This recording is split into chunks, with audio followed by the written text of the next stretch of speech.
Ons is by mekaar in die naam van die almagtige Heer wat hemel en aarde gemaak het. Die woord sê nie aan ons nie, Here, nie aan ons nie, maar aan U kom toe. Die lof, die eer en die heerlikheid tot in ewigheid. Genade, vrede en liefde vir julle van God ons Vader, van Jesus Christus ons Heer en van die Heilige Gees. Amen. Die gemeente sing Psalm 504 in die liedboek, strofe 1, 2 en 4. Dis ou Psalm 194, ook strofe 1, 2 en 4. Kom, laat ons saam tot Jesus nader met blye uitsig op ons lot. Hy het die heilsraad van die Vader vir sondaars reeds volbring by God. Sy werk van goddelike waarde, die eeue deur met hoop verwag, het hy volbring.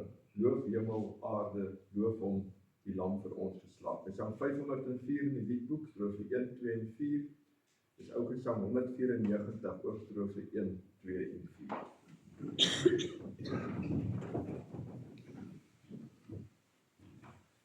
Kom, laat ons saam tot Jesus nader, met blye uitsig op ons lot.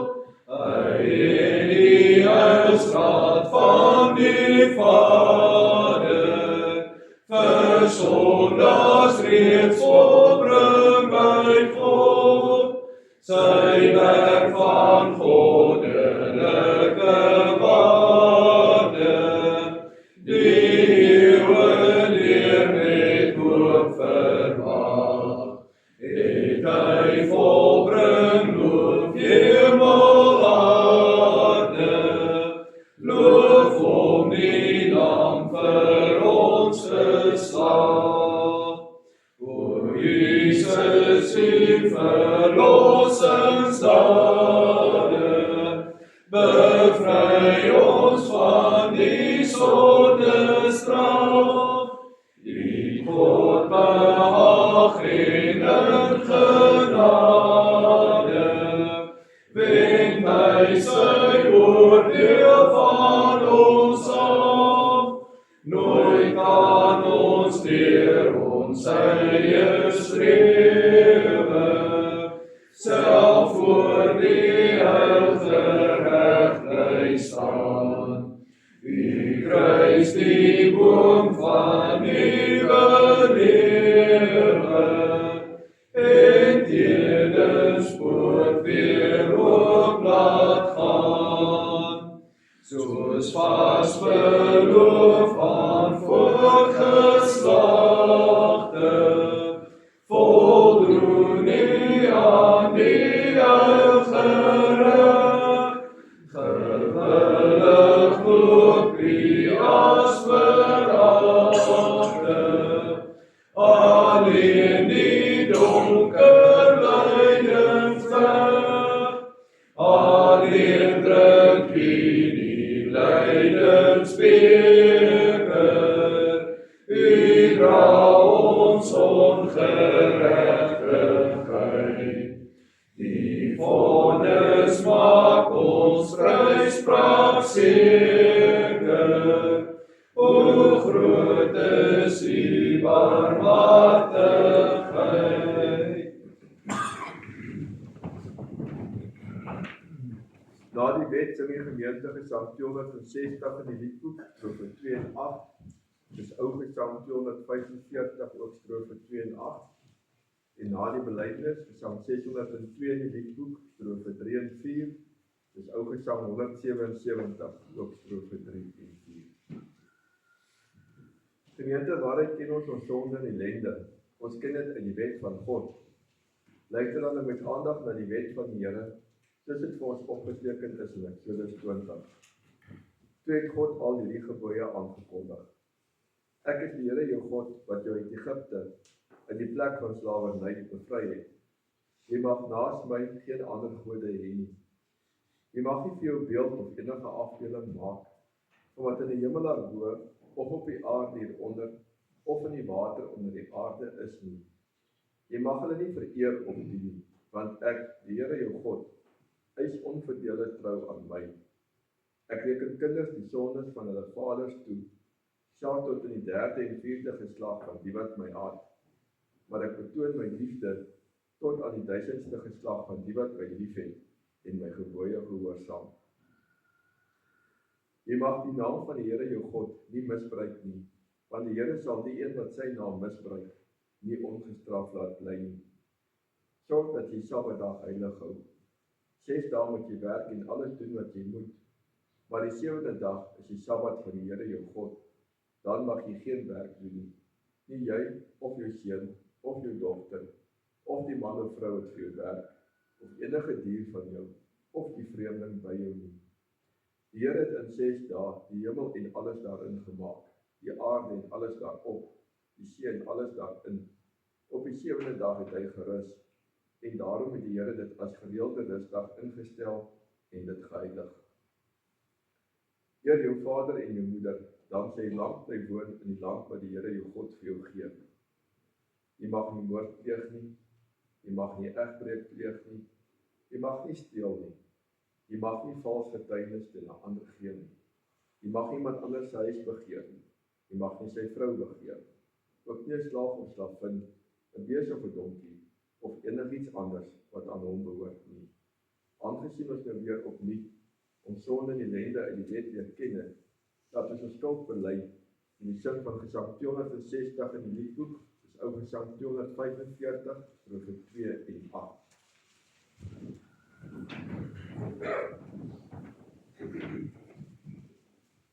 En ek glo in Jesus Christus, engebore Seun van God, deur wie alles is geskape, voorby God en self ook God. Ek vereer hom soos die Vader, buig my dankbaar voor hom neer, wat my vrygekoop verlos het, hom erken ek as my Heer. Ek glo aan die skuldvergewing, deur die Here se middelsbloed, in my eie werk en waarde, is geen rus vir my gemoed. Dit is alles net genade, dat ek nie verlore gaan. Ja, my Vader, ja, ek weet dit, U neem my in Christus aan. As jy met jou mond bely dat Jesus die Here is, en met jou hart glo dat God hom uit die dood opgewek het, sal jy gered word. Met die hart glo ons en ons word vrygespreek, en met die mond bely ons en ons word gered. Laat ons dan 'n belydenis van ons algemene Christelike geloof doen, en laat elkeen van ons in sy hart soos volg spreek. Ek glo in God, die Vader, die Almagtige, die Skepper van die hemel en die aarde, en in Jesus Christus, sy eniggebore Seun, ons Here, wat ontvang is van die Heilige Gees, gebore is in die maagd Maria, wat gelei het onder Pontius Pilatus, gekruisig is, gesterf het en begrawe is, en neergedaal het na die hel, wat op die 3de dag weer opgestaan het uit die dode, wat opgevaar het na die hemel, en sit aan die regterhand van God, die Almagtige Vader, vanwaar hy sal kom om te oordeel, die wat nog lewe en die wat reeds gesterf het. Ek glo in die Heilige Gees. Ek glo aan die heilige, algemene Christelike kerk, die gemeenskap van die heiliges, die vergifnis van sondes, die opstanding van die vlees en 'n ewige lewe. Amen. Aangesien ons geloof bely het, dat ons ons lewe aan die Here toewy, in die sing van Gesang 602 in die liedboek, dis ou Gesang 177, strofe 3 en 4.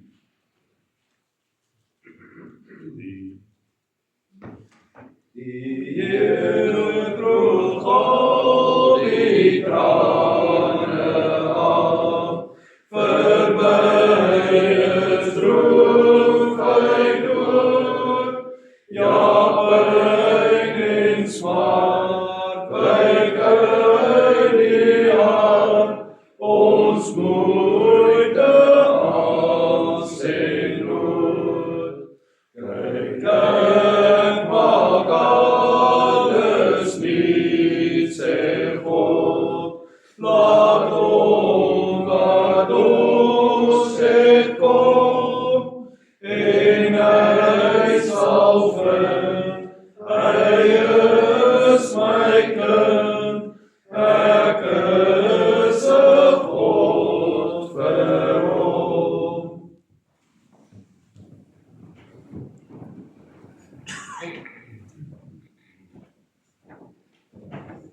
Broers en susters, vanoggend is die eerste van die versoekpreke vir die jaar. Die vraag was, waarom is Efesiërs 2 vers 15, 2 vers 15, op soveel verskillende maniere vertaal in die Afrikaanse vertalings. Ons lees vers 11 tot by vers 22. Hou dan in gedagte wat julle vroeër was. Van geboorte was julle heidene en julle is onbesnedenis genoem deur die wat hulle self besnedenis noem. Al is die besnydenis net mensewerk aan die liggaam. In die tyd was julle sonder Christus, uitgesluit uit die burgerskap van Israel, ver van God af, sonder deel aan die verbonde en die beloftes wat daarmee saamhang, sonder hoop en sonder God in die wêreld. Maar nou is julle een met Christus Jesus. Julle wat vroeër ver van God gelewe het, het nou naby gekom deur die bloed van Christus. Christus is ons vrede. Hy wat die twee, Jode en nie-Jode, een gemaak het. Deur sy liggaam te gee, het hy die vyandskap afgebreek wat vroeër soos 'n muurskeiding gemaak het. Die wet van Moses, met al sy fooie en bepalings, het hy opgegee. En deur vrede te maak, het hy in homself die twee, Jode en nie-Jode, tot een nuwe mensheid verenig. Deur sy dood aan die kruis, het hy 'n einde gemaak aan die vyandskap en die twee met God versoen en tot een liggaam verenig. Toe hy gekom het, het hy die goeie boodskap van vrede gegee. Vrede vir julle wat ver van God was, vrede vir die wat naby was. Deur hom het ons almal, Jode en nie-Jode, deur die een Gees, vrye toegang tot die Vader. Julle is dus nie meer ver van God af, nie bywoners, maar medeburgers van die gelowiges en lede van die huisgesin van God. Julle is 'n gebou wat opgerig is op die fondament van die apostels en die profete, 'n gebou waarvan Christus Jesus self die hoeksteen is. In hom sluit die hele gebou saam en verrys dit tot 'n heilige tempel vir die Here, in wie julle ook saam opgebou word as 'n geestelike huis waarin God woon. Tot sover lees ons uit die Heilige Woord, gras verdor, blomme verwelk. Die woord staan tot in ewigheid, kom ons bid saam.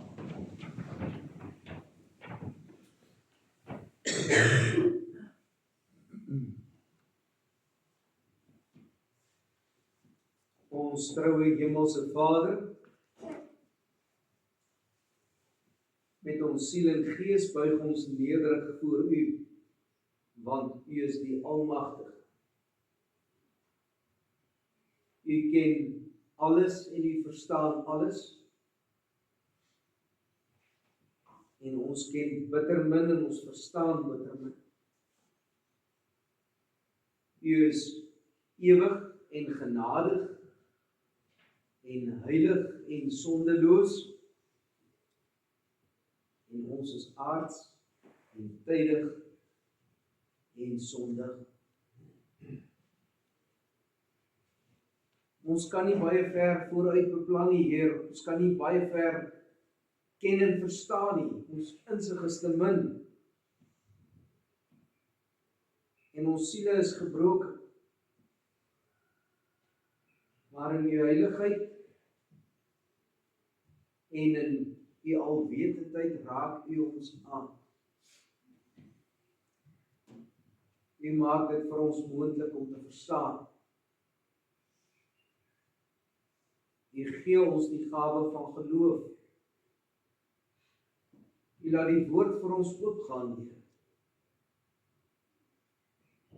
Sodat sonder mense kan weet van redding en verlossing deur ons Here Jesus. Ons buig in alle nederigheid voor U, Heer. In alle afhanklikheid, want ons weet, sonder U is ons verlore.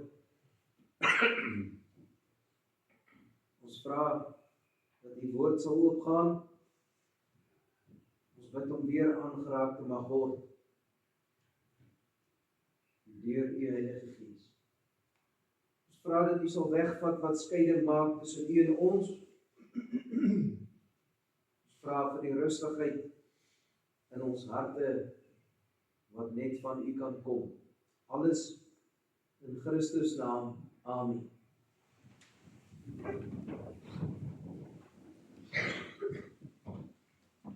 Gesang 480 in die liedboek, dis ou gesang 247, strofe 1 en 3, 480 in die ou boekie,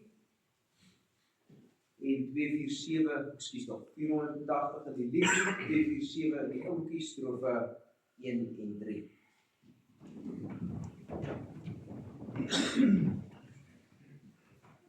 My volk, ek self het jou verwek, met liefde jou na my getrek, 'n kindjie aan die hand geleid, so was jy altyd deur my, jy het deurloop en voor jy vra, het Vader hande jou gedra. Dis nie jou dood wat ek begeer, maar dat jy jou tot my bekeer. Laat jou fatale sel dan staan, waarom wil jy verlore gaan? Weet ek die Heer kan skuld vergeef, keer jou tot my en jy sal leef.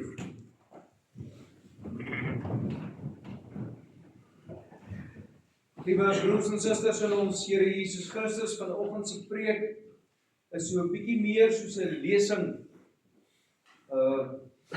by die universiteit, want daar is 'n hele klompie inligting wat 'n mens moet ken en verstaan oor die Bybelvertaling. En 'n hele klompie daarvan het ons al van tevore so aangeraak met die preke.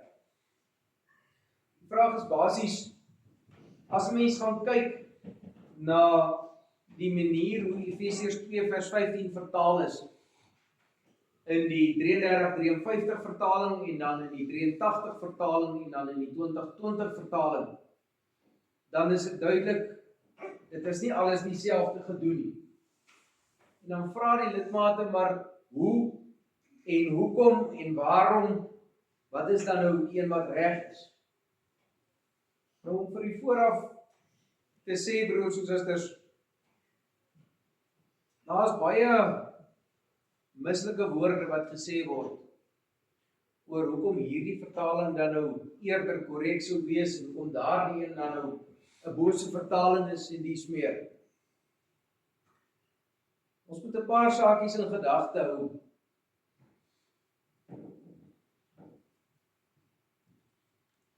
Ons kan nie stop dat die donker meester die Satan ergens sy klou gaan inkry. Dit sal altyd daar wees.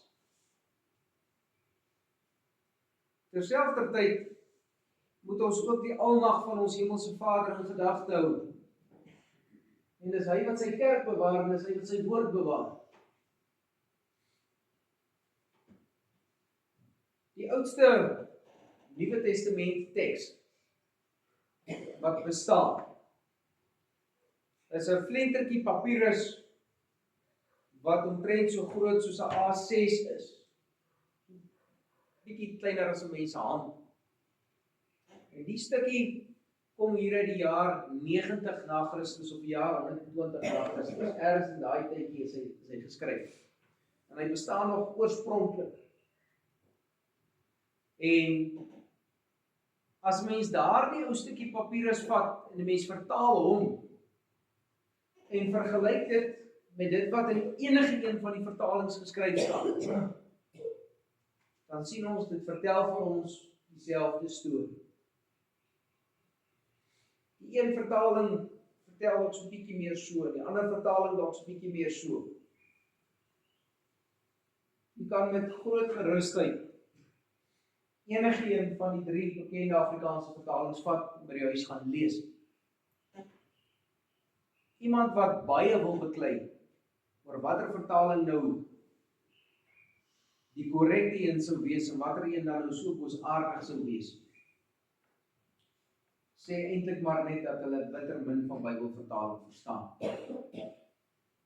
Dis nou waar die lesing gedeelte van vanoggend se preek vandaan kom, want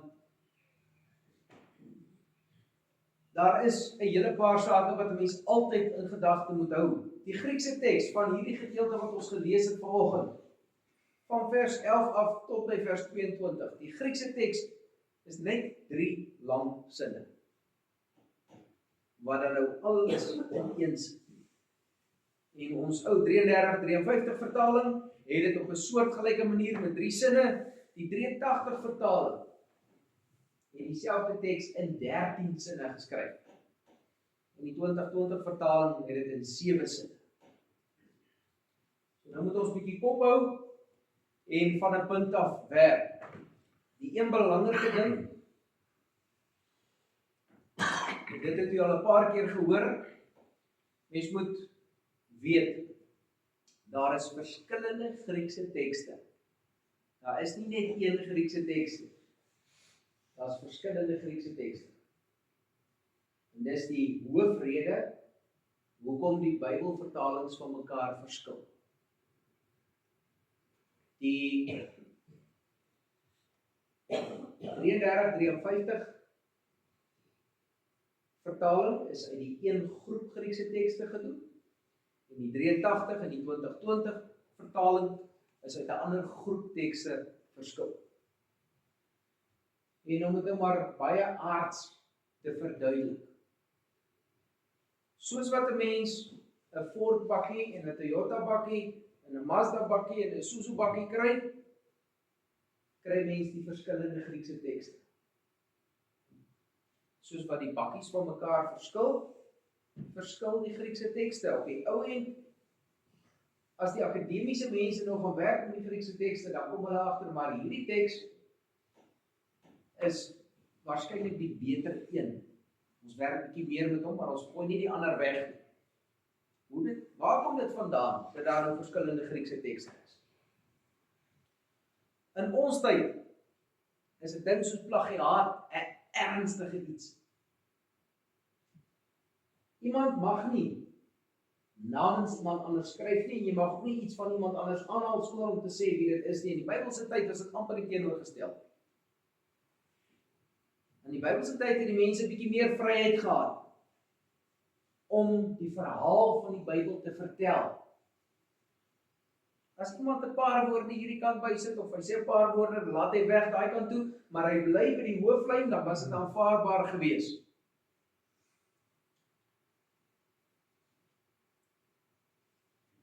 So as iemand 'n paar woordjies bysit of hy vat dit weg, dan was dit volgens daardie tyd se standaard korrek.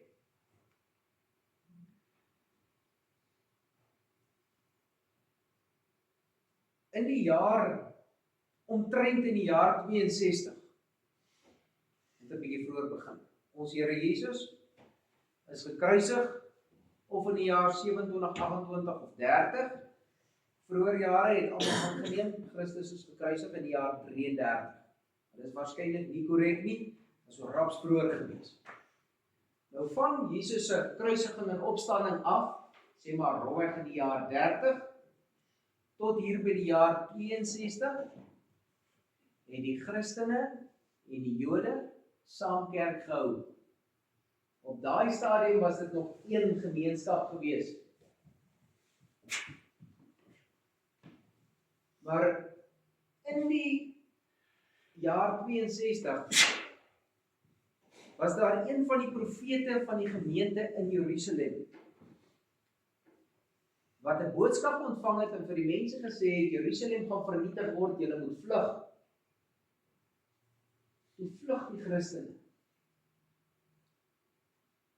Nou, wat het ons voortrekker voorouders gedoen, toe hulle getrek het uit die Kaap uit? Hulle het hulle attestate gevat, en hulle het hulle Bybel gevat, en hulle het hulle gesangboek gevat. En hulle het dit in die wakers gesit, en die kerk het saamgetrek. Toe die voortrekkers in die Kaap uit pad gee, het hulle nie opgehou om gelowig te word nie. Nou, daardie Christene van daardie jaar 62, het nie opgehou om Christene te word toe hulle vlug. Hulle het die Bybelboeke wat hulle gehad het gevat en hulle daarmee 'n nuwe lewe op 'n ander plek gaan begin. En die een groep, die argumentsonthaal in Sirië toe gegaan, die ander groep het Alexandrië toe gegaan en die ander groep het Antiochië toe gegaan. Daar waar hulle familie of vriende gehad het, of daar waar hulle besigheid gehad het, of hoe dit ook al was. En van daardie verskillende plekke waar die mense heen gevlug het, die Griekse tekste wat hulle saamgevat het, het bietjie van mekaar verskil. Nie baie, nie klein bietjie. Want die mense het nie almal altyd 100% presies by die letter gebly nie. Hulle mag maar so 'n bietjie verskil. Om dit nou maar vir jou weer op 'n aardse manier verstaanbaar te maak. Onthou tog die storie van Rooikappie asseblief. As ons nou vir elkeen van ons wat hier sit 'n papier gee en ons sê skryf die storie van Rooikappie op, dan gaan ons almal dieselfde storie skryf, want ons ken hom almal. Hierdie ou gaan ons 'n bietjie so skryf, daai ou gaan ons 'n bietjie so skryf, daai ou gaan ons 'n bietjie so skryf. Maar ons gaan almal presies dieselfde storie vertel. Nou in die Bybelse tyd met die tekste was dit presies dieselfde. Dit was belangrik dat almal dieselfde storie vertel. As u in die Bybelteks kyk, by vers 15 byvoorbeeld, dan staan daar: die wet van Moses met al sy gebooie en bepalings het hy opgehef en deur vrede te maak het hy in homself die twee, Jode en die Jode, tot een nuwe mensheid verenig.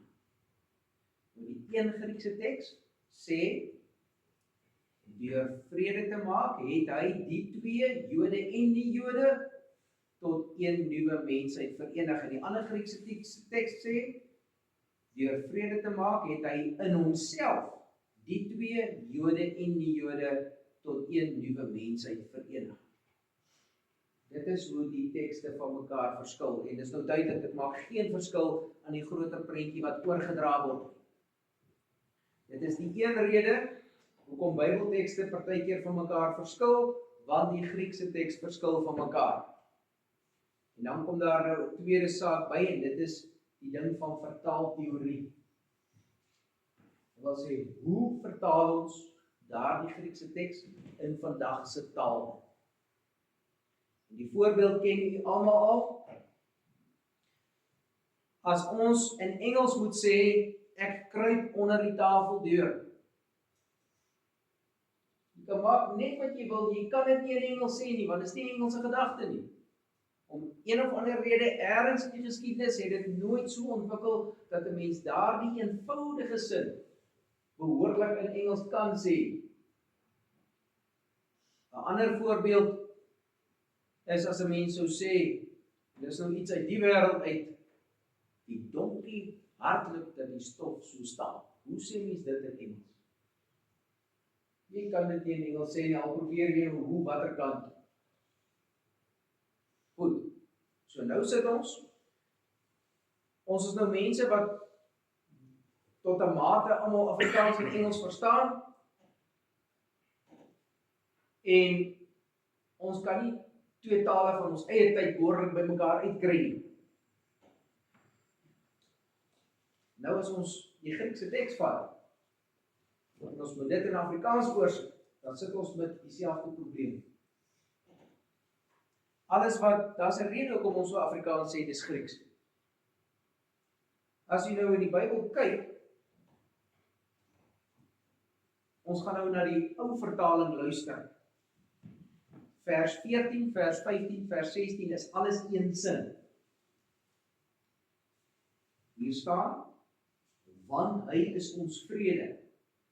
Hy wat albei een gemaak het en die middelmuur van skeiding afgebreek het, deurdat hy in sy vlees die vyandskap tot niet gemaak het, naamlik die wet van gebooie wat in insettinge bestaan, sodat hy deur vrede te maak, die twee in homself tot een nuwe mens kon skep en albei in een liggaam met God kon versoen deur die kruis, nadat hy daaraan die vyandskap doodgemaak het. Broers en susters, dit is nie 'n maklike een sin. Dit is nie iets wat die gewone Afrikaans sprekende mens maklik verstaan nie. Ons moet baie moeite doen as ons daardie een sin behoorlik wil verstaan. Vir die Griekse mense van die ou tyd was dit baie maklik om te verstaan. Die van u wat boekhouding ken, weet, as 'n mens 'n ding op een plek inskryf, dan kan hy net op een manier werk en hy kan op die ander plek net een antwoord gee. Boekhouding werk so. Wiskunde werk so. Jy kan nie ergens langs die pad iets ingeskryf hê en dan raak hy weg nie. Nou Grieks en Latyn werk dieselfde. Elke woordjie in Grieks kan net eintlik maar net op een manier werk. As hy hier so geskryf staan, dan kan dit op 'n ander plek net een ding beteken. Maak nie saak waar die woord staan. So, vir die Grieke is dit maklik. Die woordjie staan daar, sy maatjie staan daar, sy maatjie, en die goed tussenin pas mens maar so in, totdat die hele sin maak. Ons Afrikaanse taal werk anders. Ons Afrikaanse taal sê een ding op 'n slag. En dit is hoekom ons deur mekaar raak as ons hierdie lang sin lees, want ons weet nie presies waar pas wat in en ons het nog moeilike woorde op. Wat is nou die regte manier om dit te vertaal? Vertaal ons soos die ou vertaling vertaal, alles aan mekaar soos hy in die Grieks geskryf is, of vertaal ons hom soos wat die later vertalings gesê het, ons moet dit verstaanbaar maak vir die mense wat dit lees. Wat is nou die regte manier? Dan kan ons baie vuislaan daaroor. As 'n mens die hoofgedagte van daardie sin in een stukkie by mekaar moet vat, dan staan daar, hy is ons vrede, die wet het hy deur die kruis tot niet gemaak en die twee tot een liggaam versoen. Hoe is Jesus ons vrede?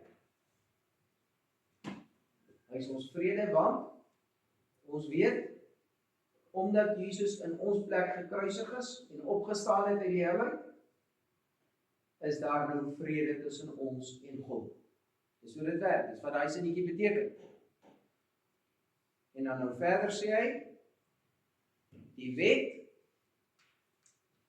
wat skeiding gemaak het tussen die Joodse Christene en die heidense Christene, is deur Jesus tot niet gemaak, en nou kan die twee groepe saam een geloofseenheid word.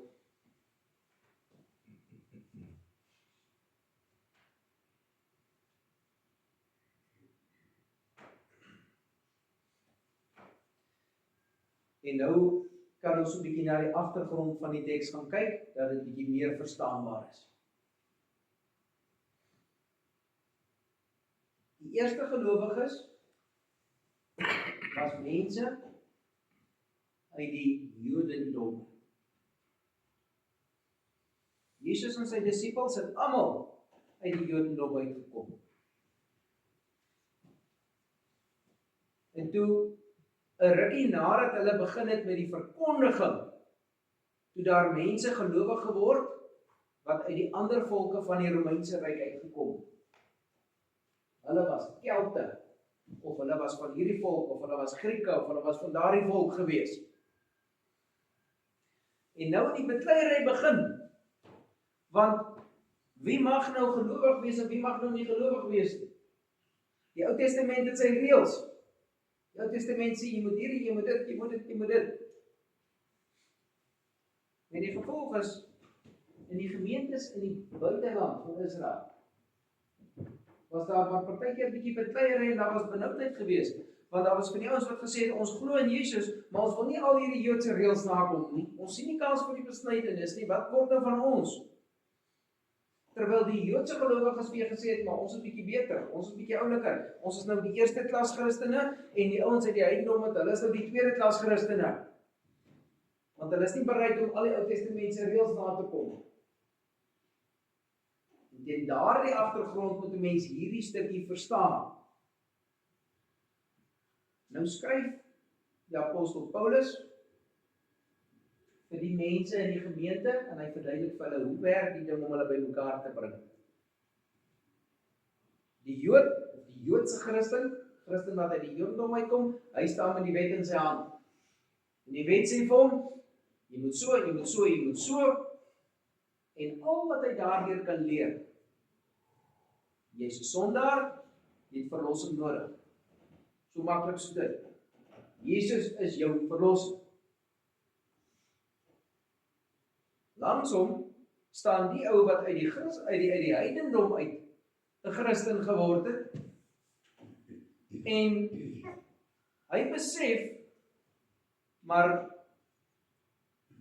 hy skiet tekort aan die wil van God. Hy het nie die hele wet om dieselfde ding te leer nie. Hy kom net agter, hy is skuldig, hy het verlossing nodig, Jesus is sy Heer, sy koning, sy verlosser. Dis wat hierdie gedeeltetjie sê.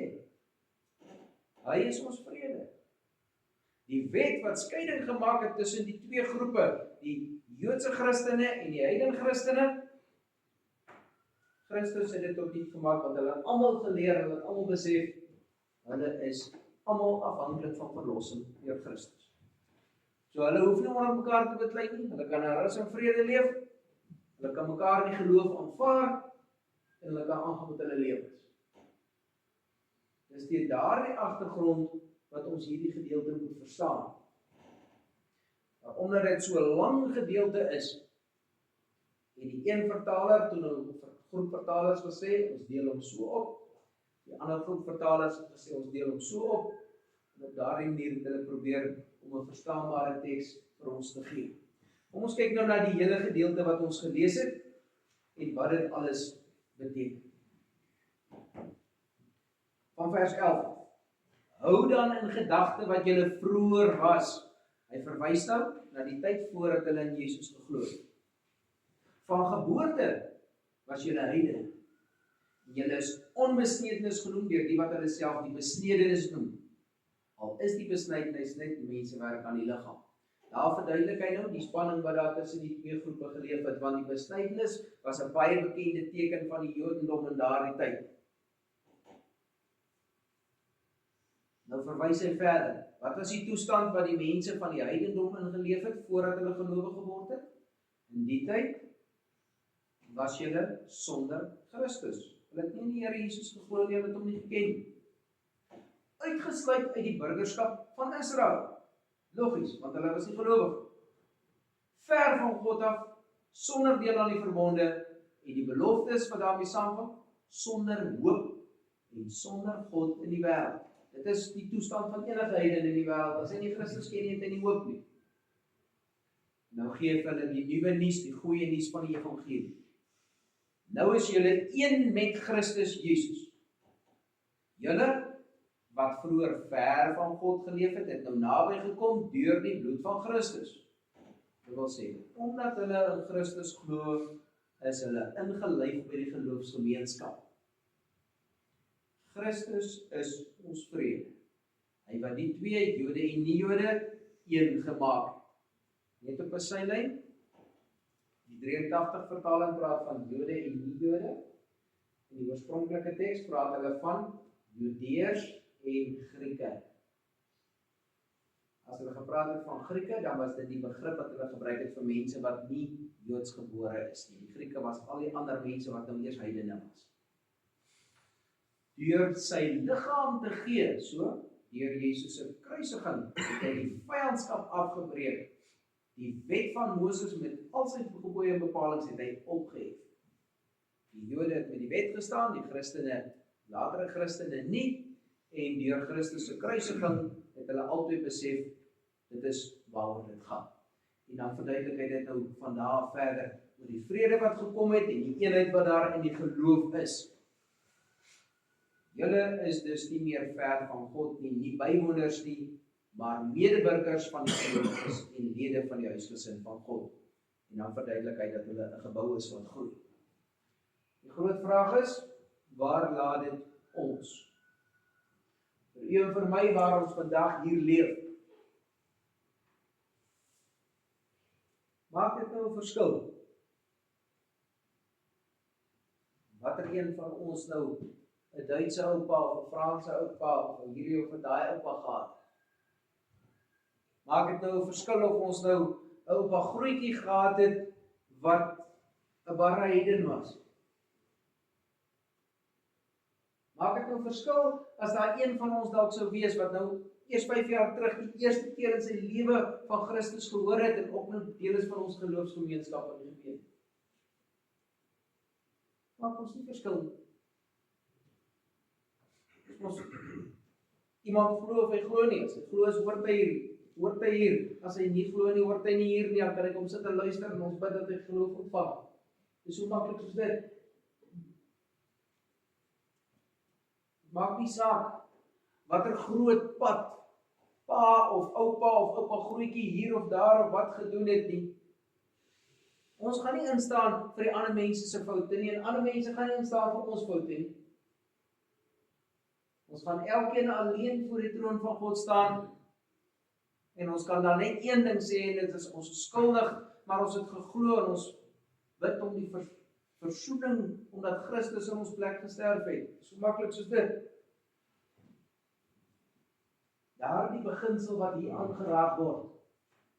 Hierdie ding van Jesus wat ons koning is. Jesus wat ons verlosser is. Dit is die ding wat deur die eeue heen die geloofsgemeenskap dra, soos wat God sy woord bewaar het. Tot vandag toe waar ons elkeen 'n Bybel in ons huis het. Net so bewaar die Here die geloofsgemeenskap. Partykeer is daar so baie gelowiges. Partykeer is daar 3 of 4 by mekaar. Maar dis ons hemelse Vader wat hulle behoed en bewaar, wat hulle versorg, dat dit weer aangegee word aan die volgende geslag toe. Wanneer ons as 'n gemeente, haar gemeensonthouwe sou begin saamwerk in aanloop na 'n bazaar, watter goeie rede is daar dat 'n mens dit doen? Christus is die rede. Want hy maak dat ons besef, ons hoort saam, ons is hier deel van dieselfde groep. En dit is waarom ons dit doen. Of as ons afkondig en ons sê, ons het nood, hier's van ons lidmate wat iets nodig het, dan kom die kospakkies in. En dan is dit moontlik om mense te gaan versorg. Hoekom? Omdat Jesus ons Here is. Omdat sy geloof in ons harte leef, word ons gedruk in 'n rigting om te sê, maar uit dit wat ons self het, kan ons gee sodat iemand wat nie het nie, daardie dinge kan doen. Dieselfde geld vir die kere wat ons met ander mense praat in die geloof uit, wanneer ons mense troos met die geloof uit, dan geld daardie beginsel. Dit is omdat Jesus ons Here is, dat ons al die ander dinge doen. Broers en susters, die wêreld maak baie en beduie baie, maar hulle kom nie daarby verby dat Jesus die redder is. Ons kan Jesus baie maklik verkeerd verstaan en net kyk na alles wat hy gedoen het.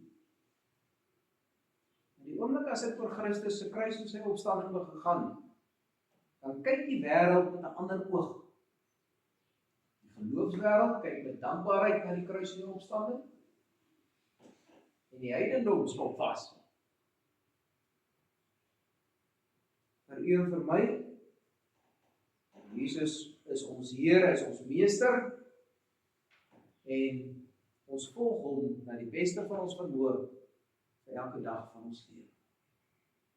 Mag daardie vrede, mag daardie vrede en daardie vreugde elkeen van ons vir elke dag dra.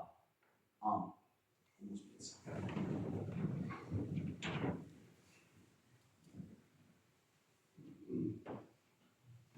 Ons heilige Heer,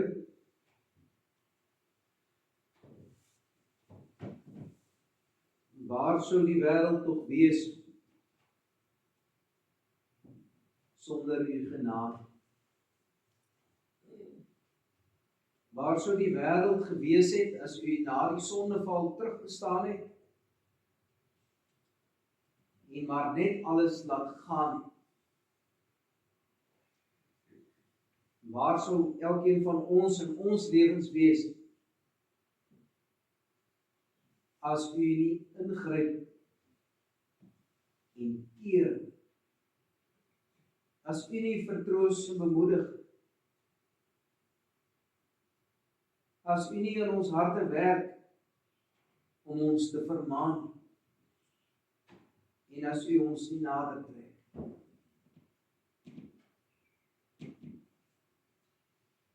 Hoe enorm groot is die troos, Heer, wanneer ons u woord oopmaak en ons besef dat u reeds alles bepaal het en dat u alles laat gebeur volgens u plan en dat ons tot aan die einde toe in nederige gehoorsaamheid ons dankbaarheid kan betoon. U skenk vir ons soveel. U maak vir ons soveel oop, u maak vir ons soveel moontlik. Ons kan maar net baie nederig en baie verleë antwoord en sê dankie. Dankie vir alles uit u Vaderhand. Want selfs die swaar kry in ons lewe is genade. Ons vra troue Heer vir hierdie gemeente,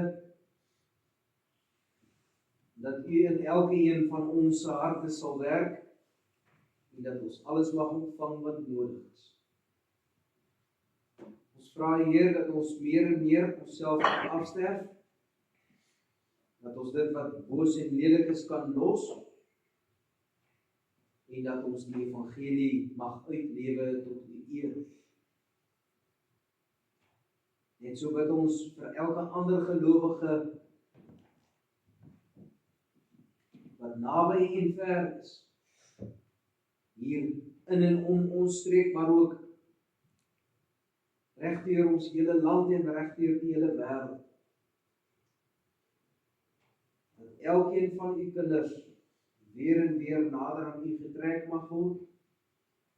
Dat elkeen van u kinders sonder om bang te wees, die reguit pad kan stap. Ons dank u dat die winter einde se kant toe staan. Ons dank u dat ons vorentoe kan kyk vir 'n nuwe seisoen wat voorlê. Ons vra Heer vir die nodige wysheid en insig wat ons aan die dag moet lê vir elke keer se nuwe besluit. Wil u ons tog vergewe waar ons oortree, ons bid dit in Jesus naam. Amen.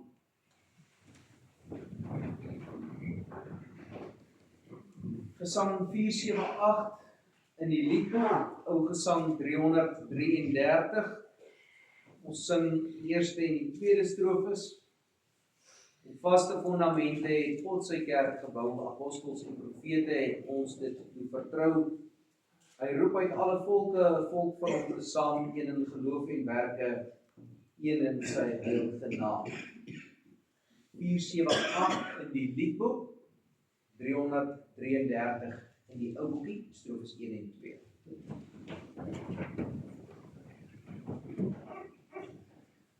Op vaste fondamente het God sy kerk gebou. Apostels en profete het ons dit toevertrou. Die koning van die hemel, geskenk deur woord en gees. Verlorenes op aarde, dat al sy volk kan wees. Hy roep uit alle volke, 'n volk vir hom te saam. Een in geloof en werke, een in sy heilige naam. Hy gee die brood en meeker, hy gee die heilige doop, om hulle te verseker, ek het jou duur gekoop. Gemeente, ontvang die seën van die Here en gaan in vrede. Die Here sal julle seën en beskerm, die Here sal tot julle redding verskyn en julle genadig wees. Die Here sal julle gebede verhoor en aan julle sy vrede gee. Amen.